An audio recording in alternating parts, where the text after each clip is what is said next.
a quick heads up on this episode. This very biblical story contains an action that today would be recognized as sexual harassment, even though it probably would have been seen very different in ancient times. Listener discretion is advised.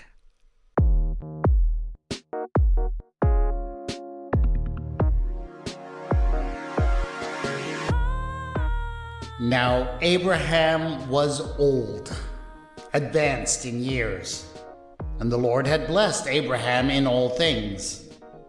Abraham said to his servant, the oldest of his house, who had charge of all that he had, "Put your hand under my thigh, and I will make you swear by the Lord, the God of heaven and earth, that you will not get a wife for my son from the daughters of the Canaanites, among whom I live, but will go to my country and to my kindred, and get a wife for my son Isaac."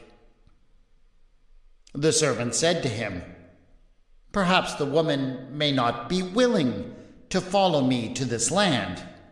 Must I then take your son back to the land from which you came?" Abraham said to him, "See to it that you do not take my son back there.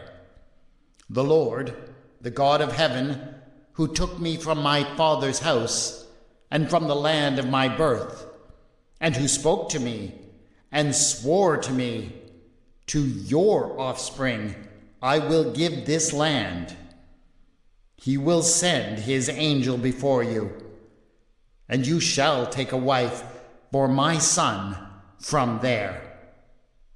But if the woman is not willing to follow you, then you will be free from this oath of mine.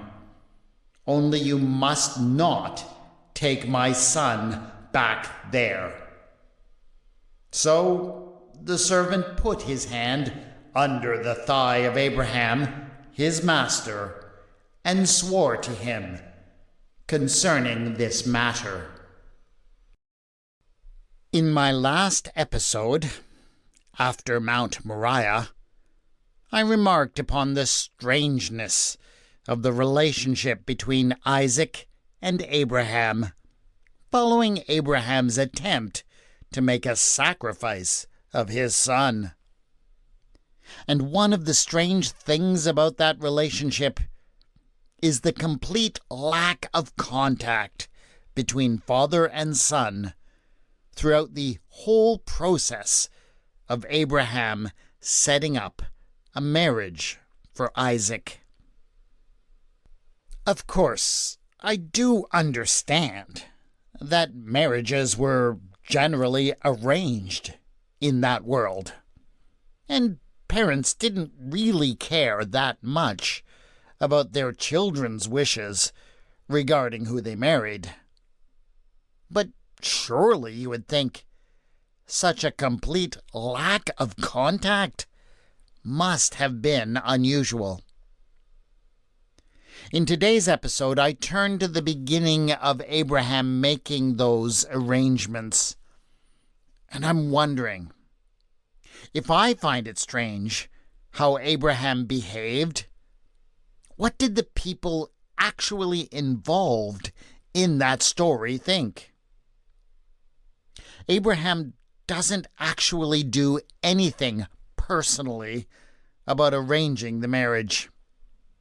He simply hands the entire task off to someone referred to as his servant, the oldest of his house, who had charge of all that he had.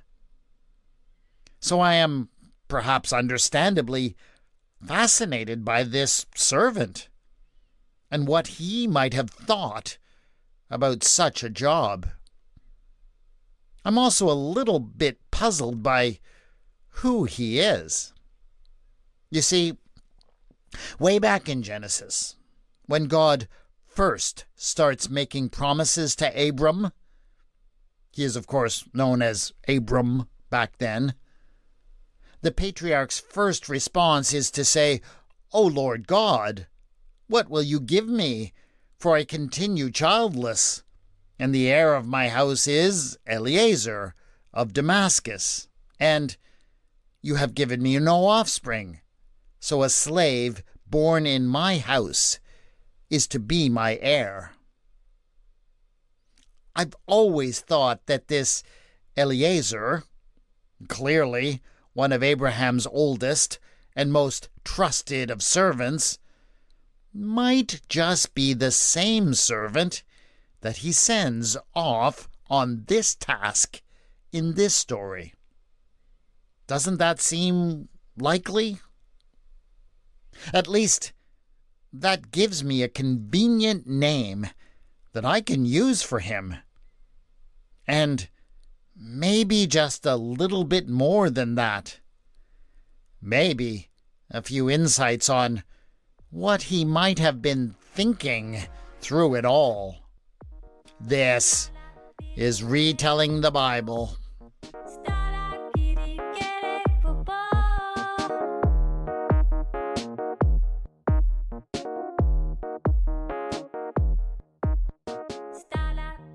Episode 9.2. You want me to put my hand where?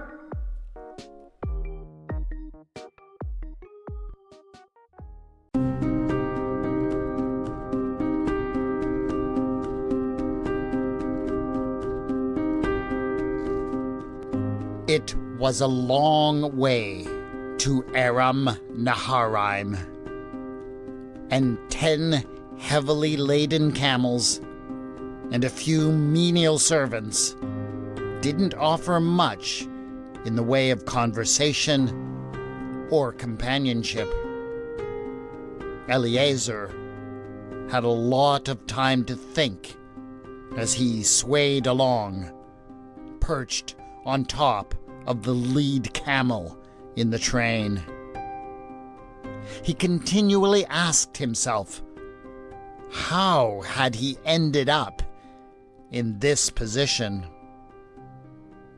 He had served Abraham faithfully since before Abraham had been Abraham. In fact, there had been a time in the days when his mistress Sarah, despite constant, and I do mean constant, effort on the master's part, had been completely unable to conceive a child. Eliezer would be subjected to the sounds of the couple going at it night after night after night. There are no secrets in a nomadic camp. Every herder and servant knew exactly what was going on in the mistress's tent. But, like clockwork, every month, when Sarah moved into the red tent, Abraham would come to Eliezer in a deep funk. They would spend the night drinking together to drown Abraham's sorrows. And always, at some point before dawn, Abraham would throw his arms around Eliezer.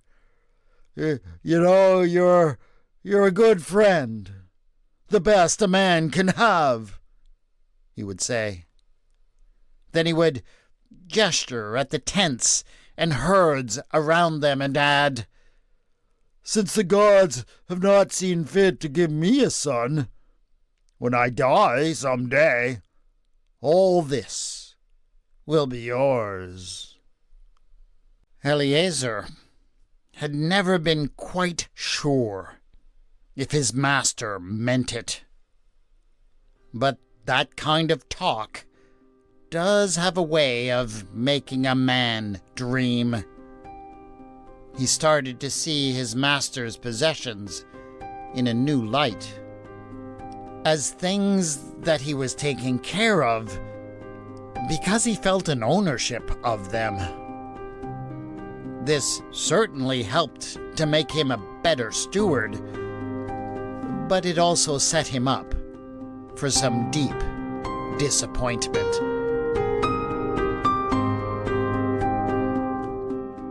Things changed all of a sudden when Abraham had an encounter with his God, Yahweh. Apparently, this God promised him that he would have a son, and that it would be a son who came from his loins. Suddenly, Eliezer and any promises that Abraham had made to him were forgotten, and all Abraham could talk about was the fruitfulness of his loins. But what could a good servant do? He kept supporting his master and making sure all of his goods were managed with excellence through the years that followed. First, Abraham managed to get his wife's handmaid pregnant. Oh, there was a lot of drama around that, and Sarah made her handmaid's life miserable. But, trouble or not, the birth of Ishmael changed Eliezer's outlook on life. He knew that his dreams of inheriting were finished. And then, wonder of wonders, Sarah became pregnant. And when her son, Isaac, the now favored heir, was born, Eliezer wanted to hate him because of what he represented, but came to love the boy in spite of himself. Eliezer and the boy became close, and then, over the years, a few things contrived to bring them closer.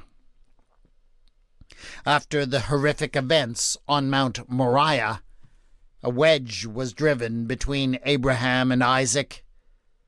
They became estranged. And then, when Sarah fell ill and eventually died, Isaac needed somebody he could talk to and vent to. Eliezer became that confidant, and it only served to strain his relationship with Abraham further. But since he was one of the few members of the household who was able to maintain relations with both father and son, he became the one key link between them that still existed. It was not a comfortable position to occupy.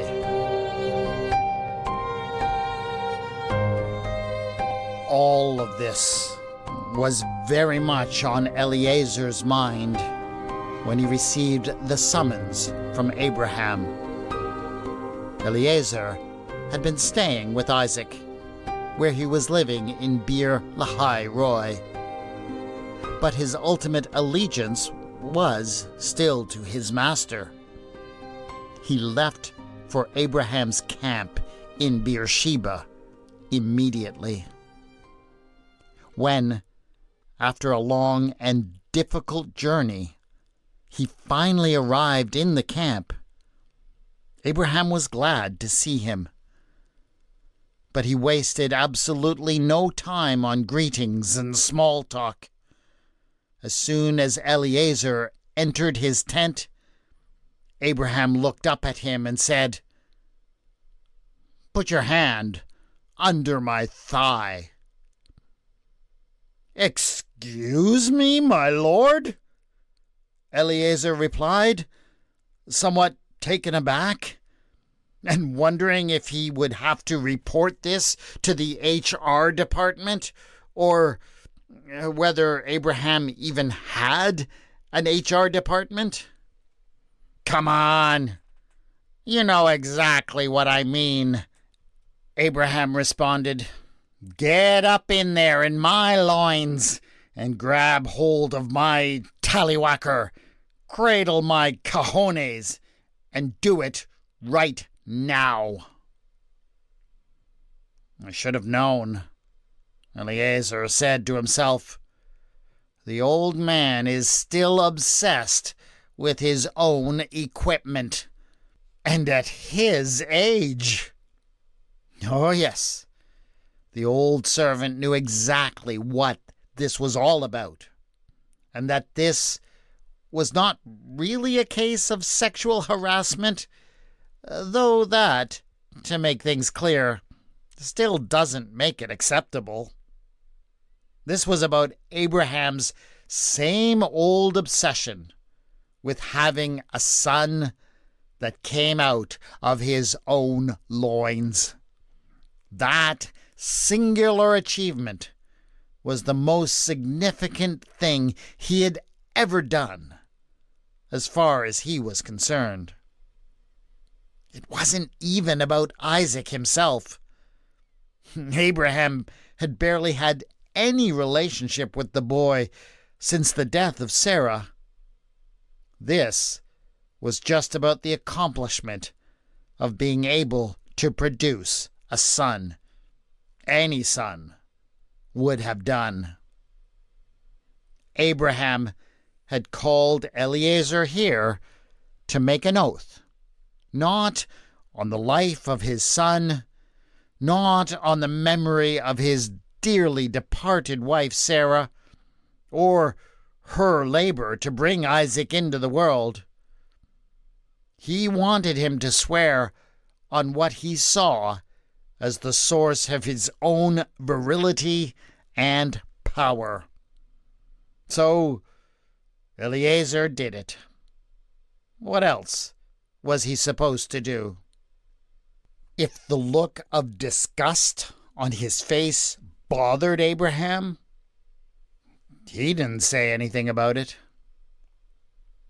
Eliezer's discomfort with the manner of this oath-taking was matched by his feelings about the oath that Abraham now required of him. I will make you swear by Yahweh, the God of heaven and earth, that you will not get a wife for my son from the daughters of the Canaanites, among whom I live, but will go to my country and to my kindred, and get a wife for my son Isaac.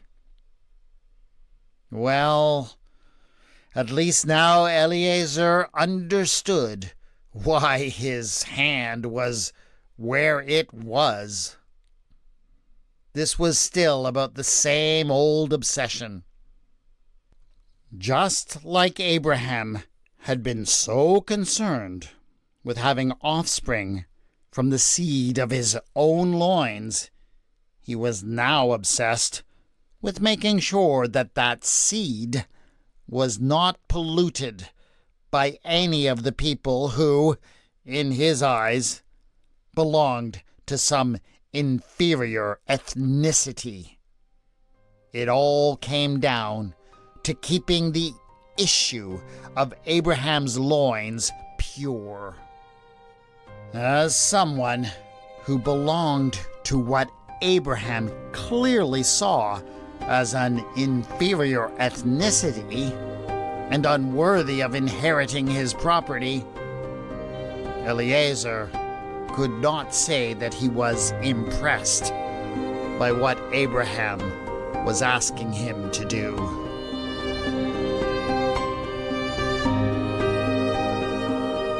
Eliezer took the oath on Abraham's junk. It wasn't as if he had any choice. But on this long journey, there was a lot of time to ponder, and so ponder he did. Despite what he had sworn, Did Eliezer have the same priorities in this whole deal that his master had? Certainly not. He really wasn't interested in doing any of this in order to keep his master's seed pure. But he would do it for the sake of another, for the boy, Isaac. The poor young man had been so lost ever since his mother had died. He had become a wanderer and a nomad, like his father had been before him. He was becoming more and more isolated from everything, especially his father. He needed something that would give him an anchor, a foundation on which he could build his own identity. And perhaps Eliezer could find that one person who could help him to do that. Perhaps, at least, he could find him the perfect wife.